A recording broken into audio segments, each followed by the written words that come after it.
Hello, Amplify You family. Michelle Abraham, your host here today. I'm so excited to bring you a expert interview today.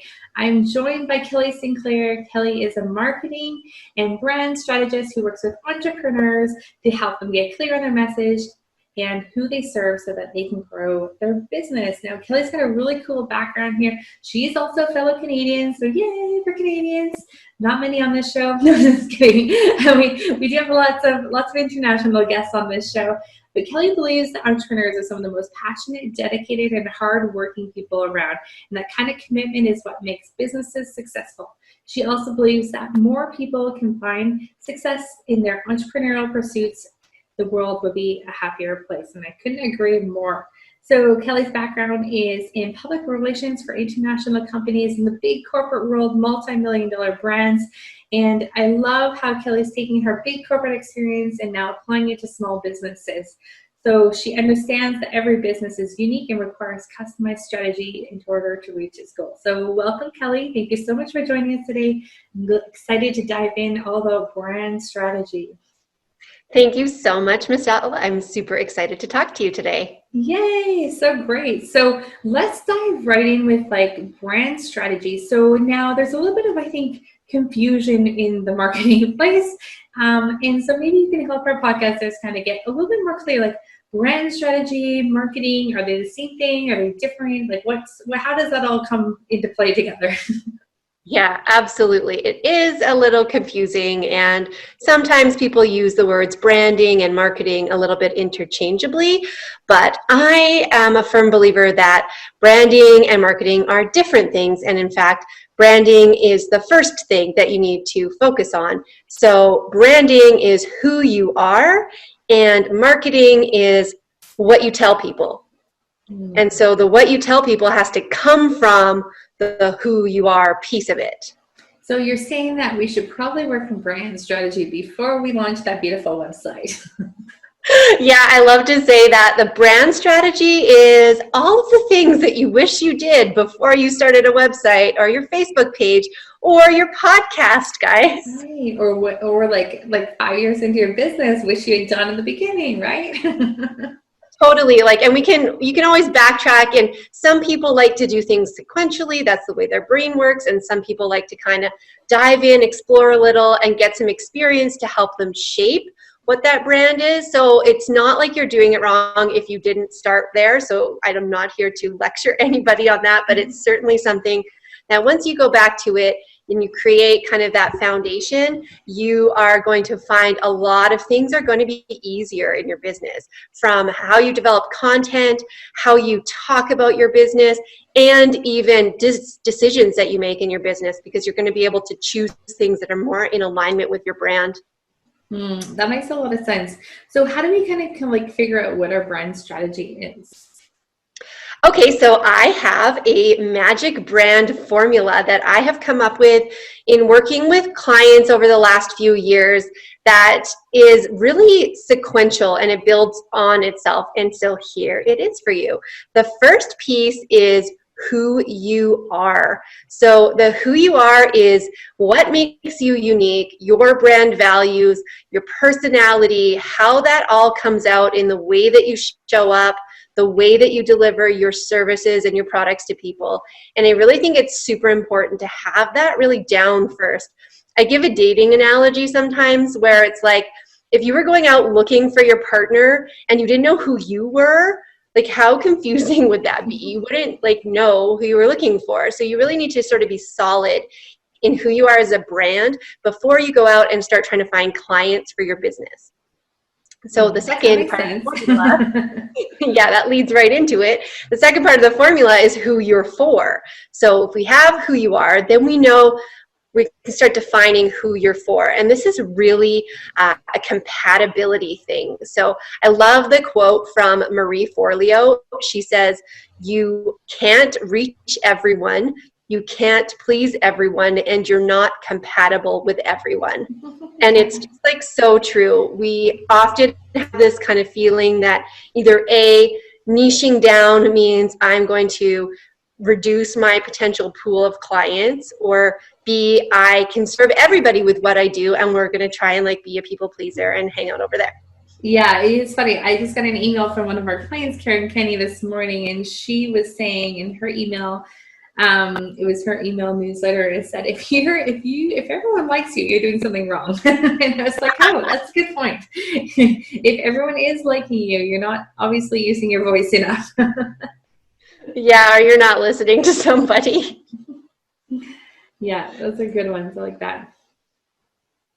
So then the third piece of the formula is why it matters. So we wrap up your personality and your brand, what makes you unique and stand out, who you're serving, so you can be really specific about it. And then we wrap that up into the messaging, the story. Again, I love to quote other people because they say things in such better ways than me. But Simon Sinek, he does a lot of research on this topic, and he says people don't buy what you do. They buy why you do it. So it's the whole story behind not just the actual reason why you started your business, but there's something bigger there, right? There's like a purpose or a mission or a greater good that you're trying to achieve. And being able to string that all nicely into some messaging is what is going to make you stand out. It's what is going to magnetically attract those ideal clients to you so that you can actually fulfill that mission and your purpose. So Kelly, is this like your why, or is this more like the why you do what you do, or like is that the same thing, or is that two different things? I think I'm understanding you correctly. It's your why story, and it's like the overall purpose of your business. So that bigger okay. That makes mission. sense. Yeah. Those are usually the same thing. I think, yeah. Right? I think so, yeah. I've done Simon Sinek's Discover Your Why program. It was really amazing. My friend Georgie's a facilitator for him, and yeah, really amazing class. Oh, cool. Yeah, I've only just like read the books and listened to his podcast. Yeah, he's great. Sorry, I didn't mean to interrupt. So that was amazing. So now we've gone through, discovering what we do, how we do it, who we do it with, our why for behind doing it. And so I'd love to hear the rest. Mine? So we've gone through the first three. So what's the next one? That's it. That's the whole formula. Oh, three. Yes. Okay. Awesome. I thought I was interrupting you.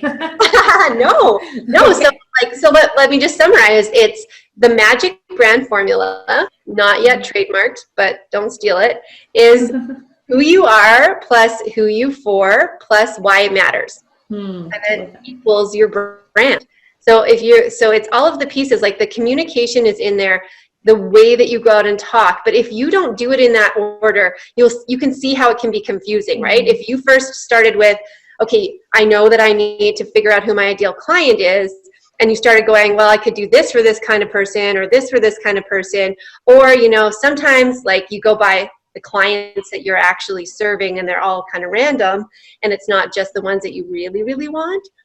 You're going to kind of muddy the waters.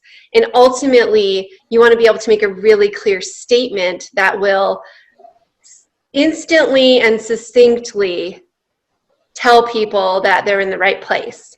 So if they land on your website or they read your Instagram bio, for example. So you'll see, for example, like mine says currently, and I shift this all the time. I play around with the wording, but essentially the idea is there. It says that I help passionate entrepreneurs uncover their unique brands so that they can create authentic, purpose-driven businesses. Cool. Yeah, that makes sense. And so, like you said, your shifts sometimes. So is brand strategy something that like we come out of the gates, we get this figured out, and then we stick with that forever? Or is it always like kind of flowing and molding and figuring out things along the way? I love that question because a good brand is one that can evolve, but it still has a core, right? It's still the same something. Like unless you totally change what you're doing, then you should probably just change your whole company name and stuff. But like recently I've been actually today and twice this week, I've talked with people about naming their companies, right? And they're trying to name it something that has the potential to grow, and they love that. And it's true, like your brand And just to be clear on like the details of the specifics of what's in your brand, you think of things like the name, like your colors, like your logo, like the fonts and the visual stuff, right? And I'm more like, let's focus on the messaging and the rest will fall out of it. Mm-hmm. Yeah, because I feel like if you do all those colors and the fonts and everything, first before you figure out who you're talking to, there might be a mismatch a little bit there. It's true. Like I certainly don't exclude men from my clientele, but I love pink so much that I don't care, and pink is my primary color. Yes, pink is everywhere on your website and your slides and everywhere. And yet I still talked to a guy this week who's starting up a construction company, so clearly it's not a problem. So it's your branding. It's about you. It's not about them. Yeah, I think like the personality is really important to come across in some of the stuff. Like especially if you service, right, or you are selling yourself as a person, as a speaker or something, your personality is a really key component in what the other person is going to get from whatever kind of transaction or interaction you have, right? Yeah, that makes sense. So let's talk about that for a second. I've always kind of like pondered this. Is it better to have a personal brand like under your name, or is it better to have like a business brand like in the name and the logo and things like that? You see lots of personal brands these days. It's true, and a good question, and I think one that doesn't necessarily have a right or a wrong answer. It's more about what feels right for you. And so I can give myself as an example, because I know like when you're first starting out your business, which I was a few years ago, it's like a bold move. So you're like, I got to go out there and be like legit. So what makes me legit? A business name. Cool. Mm-hmm. Getting a business name, getting business cards. This is literally how I started my business. I was like, okay, I'm going to be called KS Communications. Those are my initials. Communications is what I do. Super original, guys. And then I made a business card and I went to a networking event and I started handing it out and I was like, I'm in business now. It's official. The cards are there. Right? So it's kind of nice. Like I even think of, like you reading my bio at the beginning, right? Sometimes, yeah, I guess you didn't say my company name in it, but a lot of the time it's like Kelly Sinclair of Kelly Sinclair. And I'm like, that's kind of weird for me. So I've actually kind of done a merge. I've evolved into using a personal brand as far as I changed my logo from it being KS Communications to Kelly Sinclair Marketing Strategist. And that just sort of happened. And I still have sort of the framework of a business name that I can use when I feel like I need to use that, if that makes sense. So I really don't think that it's one way or the other. One challenge to consider is when you build a business, it depends on the goals that you have. If you build a business that's tied to your name, is it tied to you, right? And so if you have any view of leaving that, does that make sense, right? Or is your name still good to be on that? What does that do for the company? Yeah, that's a good point. And, something that we've been toying with Amplify You recently, like I specifically didn't name my business my own name because I had some big goals for it and didn't know what those goals, the end game looked like for those goals. But what we found out with Amplify You is we kind of merged two words together and we dropped a Y. So Amplify You with one Y, which is a really cool name. It means a lot. It means you're amplifying your message in the world. You're getting out there in a bigger way. It's essentially what we help people do, but it is so hard to find. Searchability and the way people spell it, and like it's even people who know me still have trouble finding the podcast in iTunes because it's not spelled the same way. It's not literal and it's not searchable. So we're struggling with that right now, to the point where we're like, do we drop the name? Do we keep the name? I don't know. So we're still at that spot right now with Amplify You, whereas we have some other brands that are a lot more clean, I guess, as you want to say. We have mypodcastcoach.com and we have the Profitable Podcaster formula. So those are a little bit more searchable and a little bit more easy to find. So Amplify You, I'm still thinking on that one. Yeah, and you brought up a good point, because as much as it's about like just when you're coming up with the brand, like big dreams, brainstorm, no limitations, then there's some filters that you have to put it through, right? Like, does this name make sense?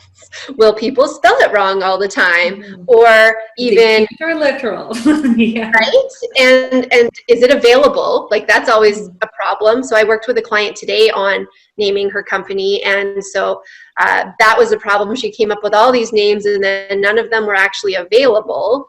And then it's like, well, does it sound too much like a competitor? Does it pigeonhole you into what you're doing too much?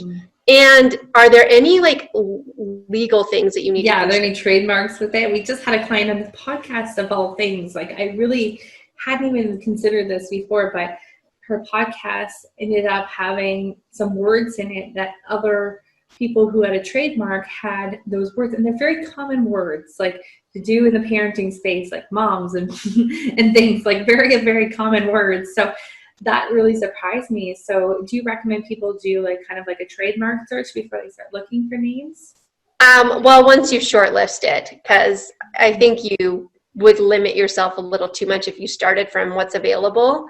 But like that way you can at least just tweak something enough that makes it fit. But yeah, it's definitely part of the process. And working in a big PR firm like I did for several years, and we worked with designers, and we named a lot of companies, that was definitely a key in the process, was the registration availability. And so now that extends into both like to domains, into social media handles, like being able to be the same thing on all of the online platforms is important too. Yeah, and unfortunately, I have a really popular last name, and so it really has been annoying to, I can't get my own .com domain. All my social media handles have to have like my middle name in them. It's super annoying. So I appreciate when you can find something. We actually I was searching for like a year, and finally the Profitable Podcaster was available as a Profitable Podcaster formula, Profitable Podcaster podcast, Profitable Podcaster, all sorts of things. And I was like, oh my God, they're all available. Like, that's why we're like, okay, we got to do that name, because it was so hard to find something that was available, that was searchable and literal. So in podcasting, it's really important that your title of your show is literal, so people can find it and it's searchable. And so, and I even had to check with our mentors in the speaking space to have a profitable speaker business. So I checked with them to make sure it was okay. I used those words, and they're like, yeah, totally, that's great. So I was happy to find that finally, because it took forever. It's a big issue, I think, for people finding the naming thing. I think it stops a lot of people. Yeah, for sure. And so for yours, the Profitable Podcaster, how is that connected to amplify you? Yeah, so within the Profitable Podcaster, we're helping people with their show. So we're getting them set up with the monetizing and optimizing their show. And Amplify You is actually a branch of that. Or Amplify You, we do podcast management. So we help you manage your show on a done-for-you basis, so everybody else can. So you can go and take care of your clients and do content creation, and we are helping you get amplified, but keeping you in the zone of content creation.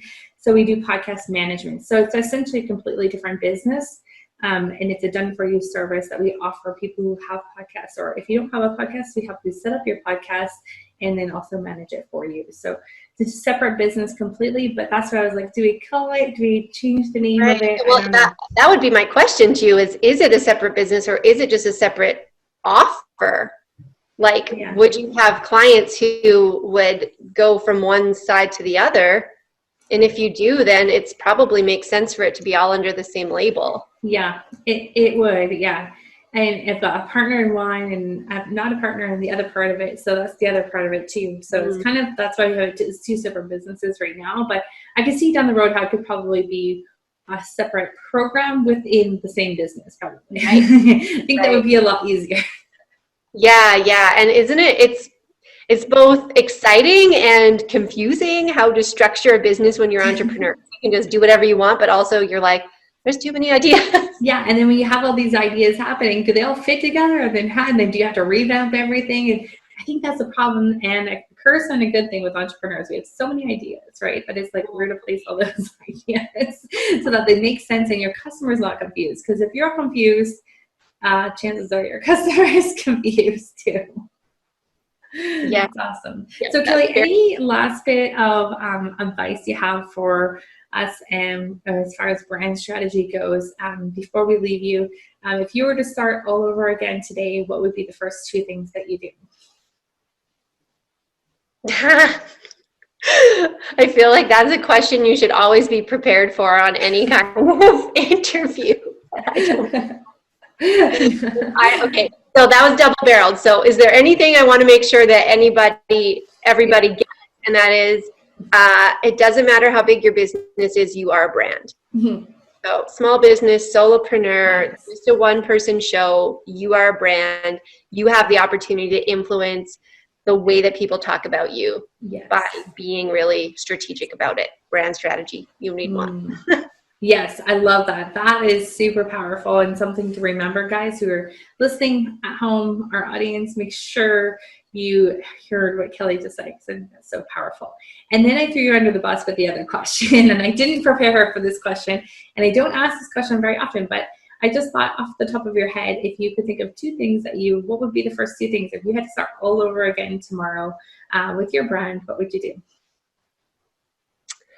Well, I think that if I could generalize it a little more into just entrepreneurship, it's a realization that you don't need to have all of the answers when you start.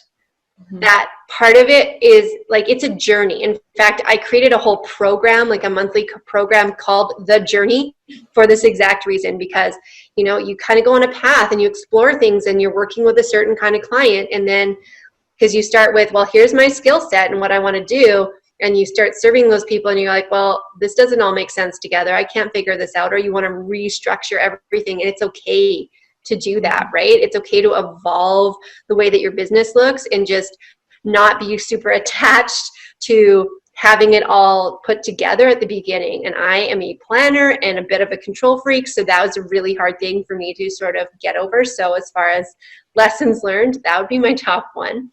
And and I think the other thing is really, the other piece of it actually is another huge realization I had around that I am more like, you're more than your credentials. You're more than your expertise and wherever that came from. Because my path went to school, got a degree in PR, worked in the industry for like 10 years, and then started a business. And I was like, here's my resume, everybody, like every time I would talk about it. But then I realized I was missing a huge piece, which was the personal story and the reason behind why I chose to do it.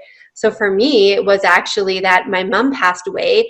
I left my job. I had this huge realization that time is precious and we spend a third of our lives working. So why would we do something that was exhausting and draining and supporting somebody else's mission that wasn't aligned?